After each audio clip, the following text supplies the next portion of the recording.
Assalamualaikum warahmatullahi wabarakatuh. Perkenalkan, nama saya Aris, NIM HS212011. Saya dari Prodi Hukum Ekonomi Syariah. Saya akan mempresentasikan PPT saya yang berjudul Mekanisme Penentuan Harga, Permintaan dan Penawaran. Jadi, mekanisme penentuan harga merupakan proses interaksi antara permintaan dan penawaran yang menentukan harga suatu barang atau jasa di pasar. Harga yang berlaku adalah harga yang menyeimbangkan keinginan konsumen untuk membeli dengan kesediaan produsen untuk menjual. Jadi, hukum permintaan dan penawaran. Hukum permintaan, ketika harga suatu barang atau jasa naik, jumlah permintaan cenderung menurun, dan sebaliknya. Hukum penawaran, ketika harga suatu barang atau jasa naik, jumlah penawarannya cenderung meningkat, dan sebaliknya. Faktor-faktor yang mempengaruhi permintaan. Pendapatan konsumen. Perubahan pendapatan konsumen dapat mempengaruhi permintaan. Pendapatan yang lebih tinggi cenderung meningkatkan permintaan, sedangkan pendapatan yang lebih rendah cenderung mengurangi permintaan. Adapun harga substitusi. Harga barang substitusi dapat mempengaruhi permintaan ketika harga barang substitusi turun. Permintaan barang yang sedang kita analisis akan cenderung menurun.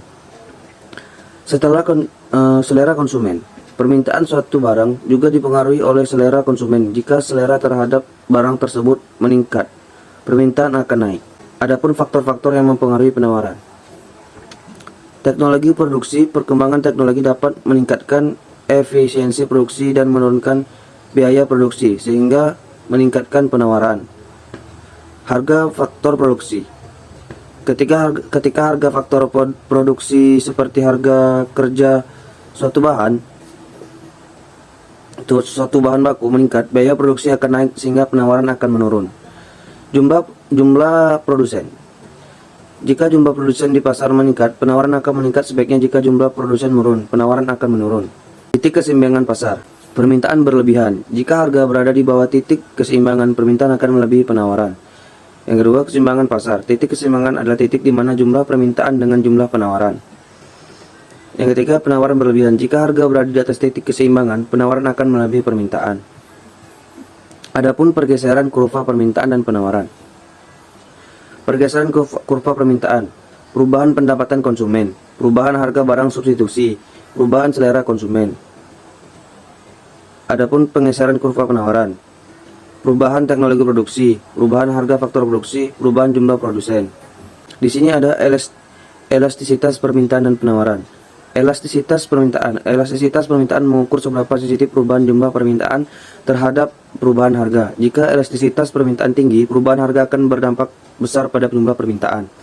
Elastisitas penawaran. Elastisitas penawaran mengukur seberapa sensitif perubahan jumlah penawaran terhadap perubahan harga. Jika elastisitas penawaran tinggi, perubahan harga akan berdampak besar pada jumlah penawaran. Adapun kesimpulan dan implikasi. Mekanisme penentuan harga adalah dasar dari sistem ekonomi pasar. Pemahaman tentang permintaan dan penawaran memungkinkan pelaku ekonomi untuk membuat keputusan yang rasional dan efektif dalam produksi, konsumen, dan investasi. Di sini adapun kuis. Yang pertama itu, bagaimana mekanisme pasar dalam menentukan harga dan kuantitas barang. Yang kedua, mengapa harga adalah mekanisme yang penting dalam menyeimbangkan permintaan dan penawaran di pasar. Yang ketiga, bagaimana terbentuknya harga mekanisme pasar. Yang keempat, bagaimana permintaan dan penawaran dapat mempengaruhi harga pasar. Yang kelima, apa yang terjadi jika penawaran lebih besar dari permintaan. Baiklah, sekian PPT yang dapat saya sampaikan. Saya akhiri. Wassalamualaikum warahmatullahi wabarakatuh.